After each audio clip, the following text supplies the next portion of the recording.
Assalamualaikum warahmatullahi wabarakatuh. Waalaikumsalam warahmatullahi Alhamdulillahirabbil alamin wassalatu wassalamu ala asrofil anbiya wal mursalin wa ala alihi washabihi ajmain. Rabbi shrah li sadri wa yassir li amri wahlul 'uqdatam min lisani yafqahu qawli. Amma ba'd. Alhamdulillah, di sesi kali ini kita diberi kesehatan oleh Allah Subhanahu wa taala dan kita patut bersyukur kepada Allah Subhanahu wa taala yang telah memberi kita nikmat sehat di dunia wal akhirah hingga kita bisa menjalankan puasa dengan baik sampai 30 hari ke depan. Alhamdulillah. Salawat serta salam mari kita curahkan kepada Nabi besar Muhammad sallallahu alaihi wasallam yang telah membimbing kita pada jalan yang terang benderang hingga saat ini. Alhamdulillah, saya tidak sendiri hari ini, saya ditemani oleh Ustadz Kholik. Pripun ngabari Ustadz Kholik? Alhamdulillah baik-baik saja. Semoga puasa kita selalu lancar dan barokah. Amin amin amin. Baik, tema kita kali ini kita akan sama-sama membahas tentang zakat fitrah. Apa sih zakat fitrah itu dan bagaimana ketentuannya nanti akan dijelaskan oleh Ustadz Kholik. Untuk mempersingkat waktu, saya persilahkan kepada Ustadz Kholik untuk menjelaskan zakat fitrah itu apa saja sih, pengertiannya apa, kemudian ketentuannya bagaimana dan lain-lain. Insyaallah nanti akan dijelaskan oleh Ustadz Kholik. Nanti apabila ada pertanyaan silahkan ketikkan di kolom komentar yang ada di channel YouTube Baitul Ma'mur TV. Itu saja tambahannya. Baik, untuk mempersingkat waktu silakan Ustaz Kholik. Assalamualaikum warahmatullahi wabarakatuh. Waalaikumsalam. Alhamdulillahirabbil alamin wassalatu wassalamu ala asrofil anbiya wal mursalin wa ala alihi washabbihi ajmain. Amma ba'du. Para pemirsa yang budiman dan juga anak-anakku sekalian di bawah bimbingan Yayasan Baitul Ma'mur, semoga kita selalu dalam lindungan Allah Subhanahu wa taala. Amin. Mengenai zakat, tentunya ini sudah tidak asing lagi dan sudah mafhum kita bahas baik di beberapa kitab. Tentu alhamdulillah saya membawa kitab Fathul Mu'in ini paling tidak menjadi referensi kita dan juga bahan ajar materi anak-anak. Ini kajian Ramadan, ini sebetulnya sudah tahun lalu Pak, tapi karena pandemi belum bisa dijalankan. Alhamdulillah sekarang sudah bisa virtual dengan baik. Nah, mengenai zakat ini sebetulnya ini terbagi menjadi dua, ya, yakni zakat fitrah dan juga zakat mal. Nah, bahasan kita kali ini tentu kita harus membahas zakat fitrah terlebih dahulu. Nah, zakat secara bahasa adalah membersihkan diri atau mensucikan diri, ya. Sedangkan menurut istilah adalah kadar harta tertentu yang wajib dikeluarkan kepada orang-orang yang berhak menerimanya dengan beberapa syarat tertentu sesuai dengan syariat Islam. Nah, maka disebutkan dalam kitab Fathul Mu'in, hiya lughatan at-tadhiru wan nama'u. Itu secara bahasa adalah mensucikan atau dalam kata lain munda atau meningkatkan. Wa syar'an ismun lima yukhraju an malin au badanin. Nah, secara syara yaitu jenis sesuatu atau barang, bahkan dikatakan benda yang wajib dikeluarkan an malin au badani, dari beberapa harta yang dimiliki atau badan. Badan ini dalam tanda kutip adalah jasad kita yang sehari-hari kita makan, sehari-hari kita memelihara badan kita ini juga harus dizakati dengan kondisi badan kita yang alhamdulillah sehat walafiat ini. Nah, mengenai zakat fitrah adalah zakat yang wajib dikeluarkan oleh setiap individu muslim, ya, atau orang-orang Islam baik laki-laki maupun perempuan, besar atau kecil, bahkan mau muda atau tua semuanya sama, besar ataupun kecil, semuanya mutakallif alias harus sesuai dengan kadar yang sudah ditentukan sesuai syarak. Nah, tujuannya adalah membersihkan jiwa bagi setiap muslim. Nah, tadi saya sudah mengatakan kadarnya sesuai. Nah, kadar sesuai berupa makanan pokok yang mengenyangkan sebanyak 3,2 liter atau 2,5 kilogram. Nah, kadar pokok sesuai ukuran wilayah daerahnya masing-masing. Mungkin di luar Indonesia adalah gandum, tapi kalau kita adalah bahan pokok kita adalah beras, jagung. Sementara itu yang mungkin bisa diteliti atau dikembangkan di Indonesia, makanan pokok. Bahasa pondoknya adalah mikuwati atau yang memberi sebuah kekuatan begitu. Sebagaimana sabda Rasulullah SAW yang terjemahan saja Pak ya, saya sampaikan dari Ibnu Umar. Ia berkata Rasulullah SAW mewajibkan zakat fitrah di bulan Ramadan atas setiap muslim sebanyak 1 sok. 1 sok tadi sudah saya sampaikan, 1 sok itu 3,2 liter kurma atau gandum. Ini bahasa Rasulullah di zaman dulu ya. Kalau kita kan beras tadi ya, baik dia merdeka atau hamba sahaya. Budak pun wajib Pak, budak aja wajib ya, laki-laki atau perempuan. Ini hadis sahih, hadis riwayat Bukhari dan Muslim. Nah, mengenai hukum zakat fitrah, ini adalah fardu ain ya. Artinya wajib bagi setiap muslim laki-laki maupun perempuan sebagaimana yang diterangkan dalam Quran surat Maryam ayat 31 ya. Dan dia menjadikan aku seorang yang diberkati di mana saja aku berada, dan dia memerintahkan kepadaku atau mendirikan sholat dan menunaikan zakat selama aku hidup. Nah, dikatakan wajib ini kan jelas min ba'di arkanul Islam, setengah bagian daripada rukun Islam. Nah, karena zakat itu bagian daripada rukun Islam, maka menjadi umat Islam adalah wajib mengeluarkan zakat. Tadi sudah saya sampaikan hukumnya wajib ain atau fardu ain. Selanjutnya, pembayaran zakat fitrah ini ada beberapa kategori ya. 1 diperbolehkan, 2 wajib, yang ketiga makruh, dan yang keempat adalah haram. Nah, diperbolehkan di awal puasa, atau di awal Ramadan. Wajib itu dari terbenamnya matahari sampai penghabisan bulan Ramadan, ini wajib. Setiap individu itu wajib. Selanjutnya makruh, afdal dulu. Yang afdal adalah dibayarkan sesudah sholat subuh sebelum pergi sholat id. Nah, ini dikatakan afdal karena sulit-sulitnya mencari orang yang berhak menerima zakat di waktu itu, maka dikatakan afdal. Nah, makruh itu membayar zakat fitrah sesudah sholat id, tetapi sebelum terbenam matahari pada hari raya Idul Fitri, alias sebelum terbenam ya. Ini di waktu Idul Fitri setelah sholat id ya. Oleh karena itu ini adalah hal yang dimakruhkan tentunya. Yang terakhir adalah haram. Haram ini membayar zakat fitrah setelah terbenamnya matahari pada hari raya Idul Fitri. Lah, pada hari raya Idul Fitri terbenam matahari wis kepethuk maghrib, sudah ketemu maghrib. Lah, ini haram hukumnya. Maka tidak dikatakan zakat lagi, malah hukumnya adalah haram. Untuk mempersingkat, ini tentu ada syarat-syaratnya. Syaratnya Islam dilaksanakan sesudah terbenam matahari di akhir bulan Ramadan, mempunyai kelebihan harta untuk keperluan makan dirinya sendiri dan keluarga. Nah, selanjutnya adalah rukun zakat fitrah itu sendiri.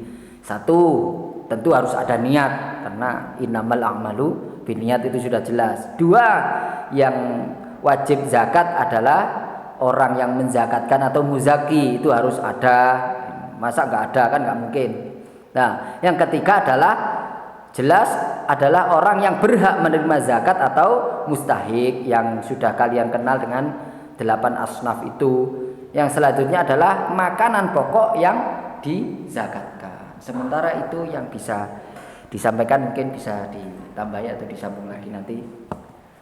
Terima kasih atas penjelasannya Ustaz Kholik yang sangat jelas dan sangat gamblang sekali tentang zakat fitrah.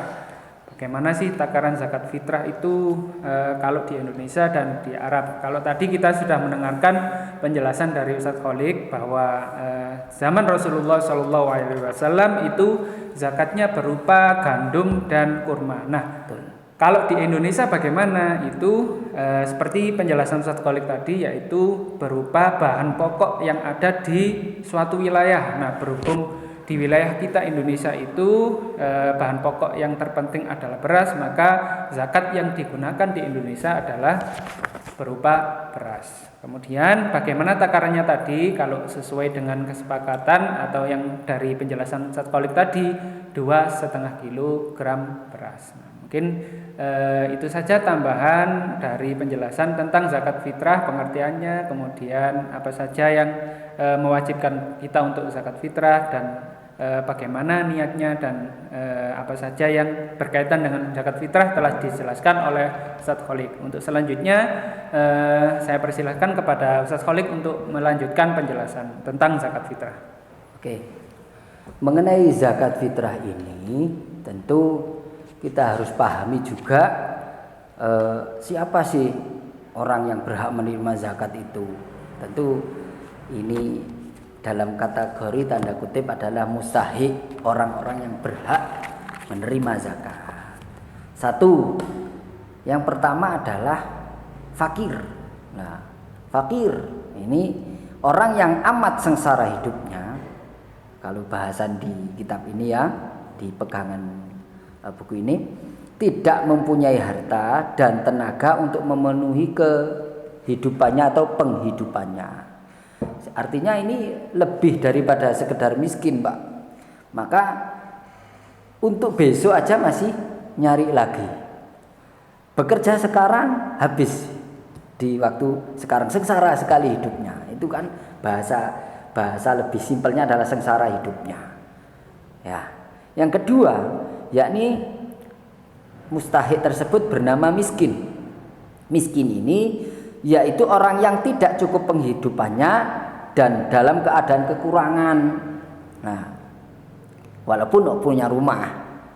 Kalau fakir bahkan tidak punya rumah yang namanya fakir itu. Tapi kalau miskin mungkin rumah masih reot, bahkan untuk hal-hal kecil aja, WC aja nggak punya di dalam rumah, bahkan tempat tidur dan tempat ruang tamu aja jadi satu. Ini miskin. Ya, baik. Selanjutnya adalah amil zakat. Nah, yaitu orang yang diberi tugas untuk mengumpulkan dan membagikan zakat. Orang yang diberi tugas berarti ada mandat. Ini pengalaman saya dulu pernah kuliah, ini saya sampaikan di perguruan tinggi saya dulu, bahwa sebetulnya yang bernama amil itu yang sesuai ajaran kita di beberapa kitab yang muktabar itu adalah pejabat yang ditunjuk oleh pemerintah untuk melaksanakan tugas-tugas membagi zakat. Tapi kebanyakan yang salah kaprah di masyarakat kita adalah orang-orang itu membuat sebuah kepanitiaan dan memproklamirkan diri sebagai amil. Sebetulnya ini salah kaprah, Pak. Itu bukan amil, karena pengertian amil adalah pejabat yang ditunjuk oleh pemerintah untuk melaksanakan tugas-tugasnya. Mungkin kalau di Indonesia harus mendapat stempel atau surat SK dari Kemenak atau Baznas yang dikelola oleh pemerintah. Lah, bagaimana orang-orang yang membentuk panitia zakat? Beliau adalah hanya membantu kepanitiaan yang jelas untuk membantu para amil-amil yang sudah ada. Apakah mereka berhak mendapatkan? Sebetulnya tidak berhak, karena bukan amil. Nah, mereka hanya sebatas kepanitiaan. Nah, ini harus dipahami di masyarakat. Ya, mudah-mudahan panitia-panitia itu tidak mengambil beras zakat yang sudah terkumpul itu. Karena ini pemahaman ilmu. Ada yang salah kaprah, mereka memproklamirkan diri sebagai amil. Ini jangan sampai. Maka harus ngaji. Selanjutnya mu'allaf. Mu'allaf ini orang yang baru masuk Islam, yang imannya masih lemah, ya.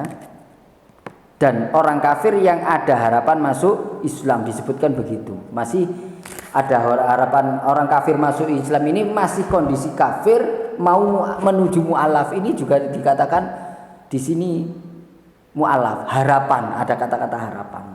Lah, khawatir harapannya kembali ke kafir, ini kan jangan sampai. Nah, maka di sini jelas-jelas disampaikan orang yang diberi orang yang baru masuk Islam, ya, dengan kata lain imannya masih lemah. Ya, saya ulangi lagi, orang yang baru masuk Islam dan dengan kata lain imannya masih lemah. Itu masih titik.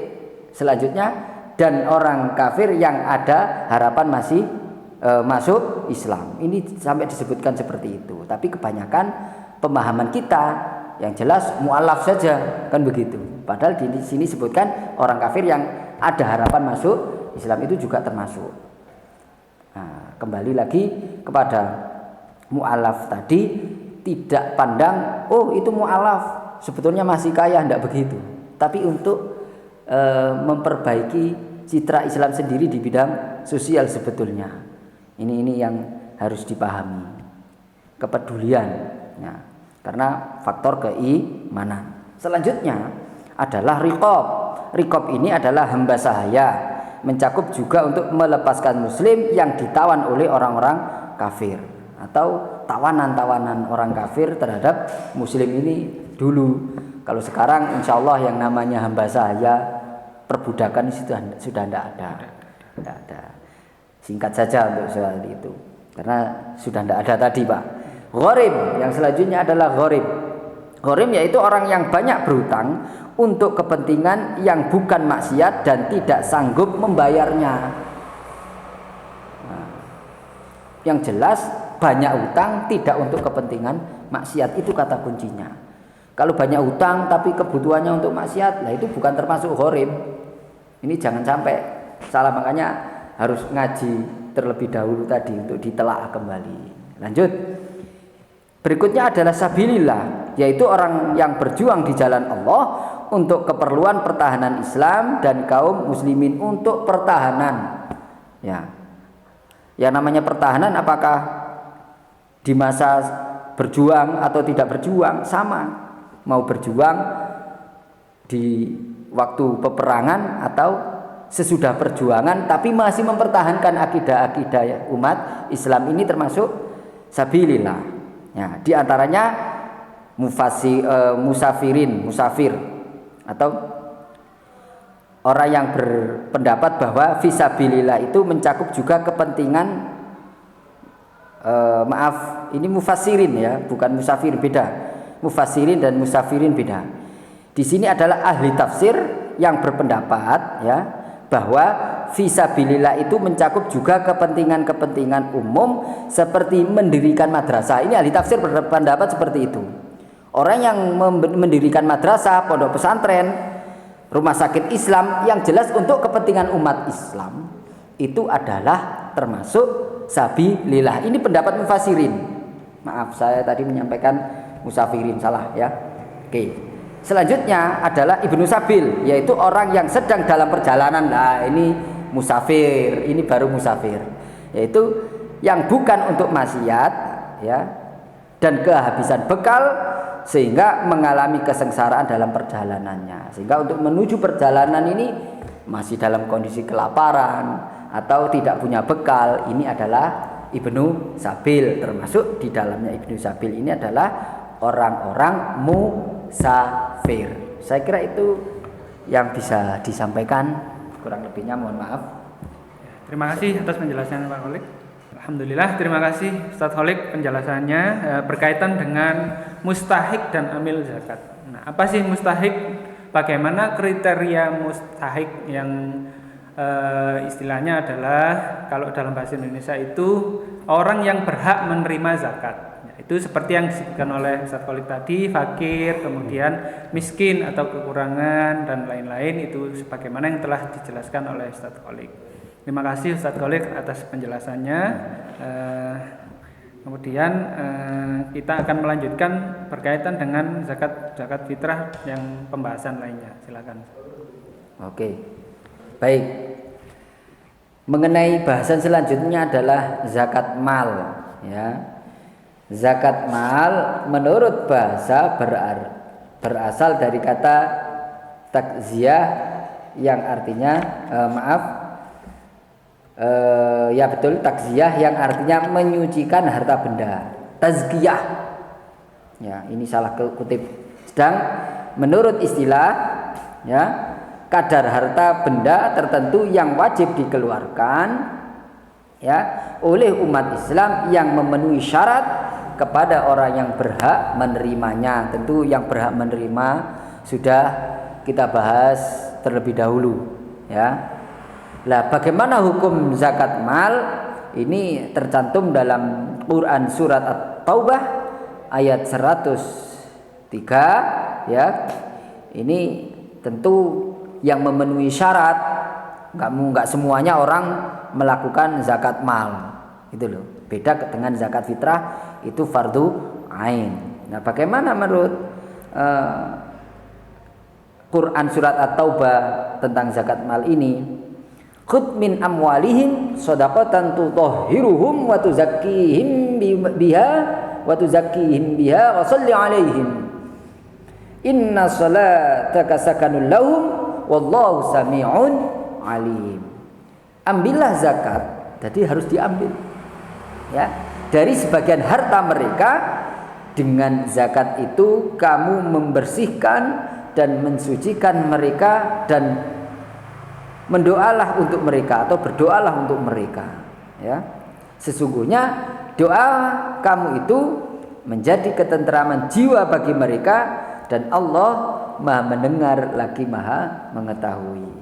Nah, tentu ini adalah sesuai kadar harta yang dimiliki. Jadi ambil. Nah, itu bahasanya ambil. Nah, syarat zakat mal ini tentu dalam kutipan yang kita bahas kali ini ada 5. 1, Islam, jelas. Yang kedua, orang yang merdeka.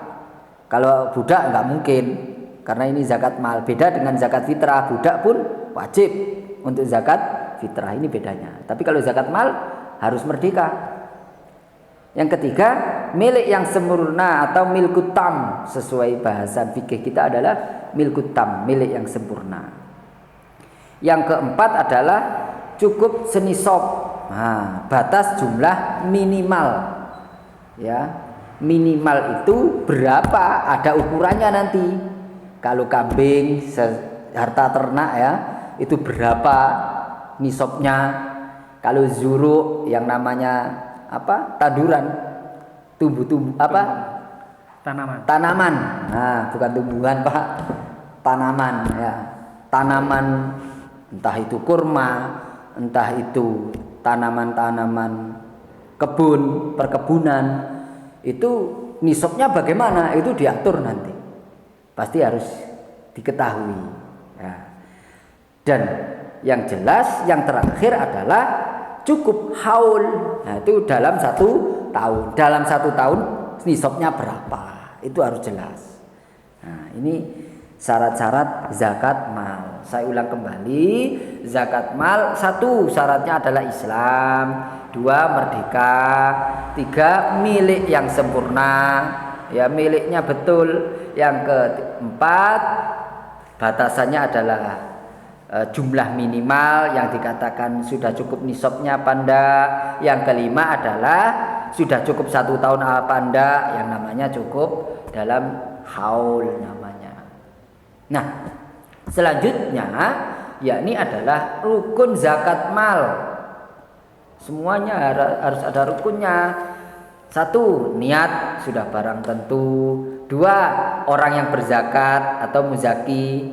Yang ketiga, atau mustahik, orang yang berhak menerimanya harus ada. Yang keempat, barangnya apa? Harus ada barang yang dizakatkan itu loh, harus ada. Nah, kalau tidak ada kan nggak mungkin. Nah, yang selanjutnya pelaksanaan zakat mal ini bagaimana? Zakat mal dikeluarkan setahun sekali bila sudah cukup nisabnya, kecuali hasil panen dan temuan. Sedangkan zakat fitrah dikeluarkan pada bulan Ramadan sampai menjelang sholat Idul Fitri. Ini perbedaan dengan zakat fitrah ya. Kalau zakat mal itu cukup nisab ya, cukup nisab kecuali hasil panen dan temuan, atau temuan itu dalam bahasa fikih apa namanya Pak? Rikas. Ya, kalau nggak salah rikas ya. Sedangkan zakat fitrah itu cukup bulan Ramadan ya. Kalau zakat mal tidak pandang itu Ramadan atau tidak, harus dikeluarkan. Nah, itu aja mungkin yang bisa disampaikan. Kurang lebihnya nanti mungkin bisa kita bahas kembali tentang wajib, hal apa saja yang wajib dizakatkan sesuai nisab dan haulnya, kan begitu. Terima kasih. Terima kasih atas penjelasannya Ustaz Kholik berkaitan dengan zakat mal. Nah, seperti yang kita tahu tadi, zakat mal ada beberapa ketentuan yang dijelaskan oleh Ustaz Kholik. Untuk selanjutnya berkaitan dengan pembahasan lebih jauh lanjut tentang zakat mal akan dijelaskan lebih lanjut oleh Ustaz Kholik. Bagaimana sih ketika kita ingin berzakat tapi berupa uang? Ya, ini ada ketentuannya sekali lagi. Kalau tadi di sebelum-sebelumnya kita dijelaskan bahwa zakat itu menggunakan beras. Nah, sekarang kalau kita zakat dengan menggunakan Uang. harta atau uang, itu bagaimana sih ketentuannya? Kalau memang boleh itu berapa? Kemudian kalau misalnya zakat berupa barang itu seperti apa? Akan kita bahas lebih lanjut. Silakan Ustaz Kholik. Baik. Sebelum berbicara tentang bagaimana harta, bentuk harta, kan harta itu nggak harus uang, cuma uang adalah ukuran. Sebelum harta ini diuangkan, tentu ukuran-ukuran ini harus kita ketahui. Nah, berbicara masalah harta, tentu tadi sudah saya sebutkan dalam syaratnya tadi, cukup nisab juga haulnya. Nah, ukuran nisab dan haul ini mengenai harta berupa emas, perak, perniagaan atau perdagangan ya, binatang ternak, dan juga hasil perkebunan, pertanian. Nah, ini tentu ada ukuran tertentu. Nah, di sini disebutkan adalah dinar. Kalau kita kan rupiah. Nah, kalau emas ini nisabnya 20 dinar, itu wajib zakat 2,5%. Ya, 93,6 gram wajib zakat 2,5%. Lah di Indonesia bagaimana? Ya Kak, tinggal artinya apa Pak? Tinggal untuk mengkiaskan saja. Nah, kalau ukuran di zaman Rasulullah 20 dinar itu 93,6 gram. Di Indonesia atau di negara-negara lain yang tidak memakai rupiah, bahkan yen, bahkan mata uang asing yang lain, dolar, itu 93,6 gram ini berapa dolar, berapa rupiah, baru dizakatkan 2,5%-nya dikeruskan dengan uang berapa. Karena emas ini tentu naik turun harganya. Begitu juga perak. Perak di zaman Rasulullah adalah 200 dinar 624 gram. Ya, 62,4 gram. Betul ya. Lah ini zakatnya 2,5%. Lah secara Indonesia atau secara negara-negara lain yang memegang rupiah, yen ataupun dolar, itu 62,4 gramnya ini berapa, kan begitu ya sesuai nilai tukar daripada mata uang. iya maaf 200 dinar 624 gram ya, saya ulang, ini zakatnya 2,5% zakatnya ya, maaf karena perak ini dibawa emas, mohon maaf tadi salah sebut ya. Ini 200 dinar perak, beda tadi 20 dinar emas, nah itu 2,5% ya. Kembali selanjutnya maaf, perniagaan ini sama ternyata Pak. Perniagaan ini kan hasil dagang ini dikurskan dengan seharga emas 93,6 gram.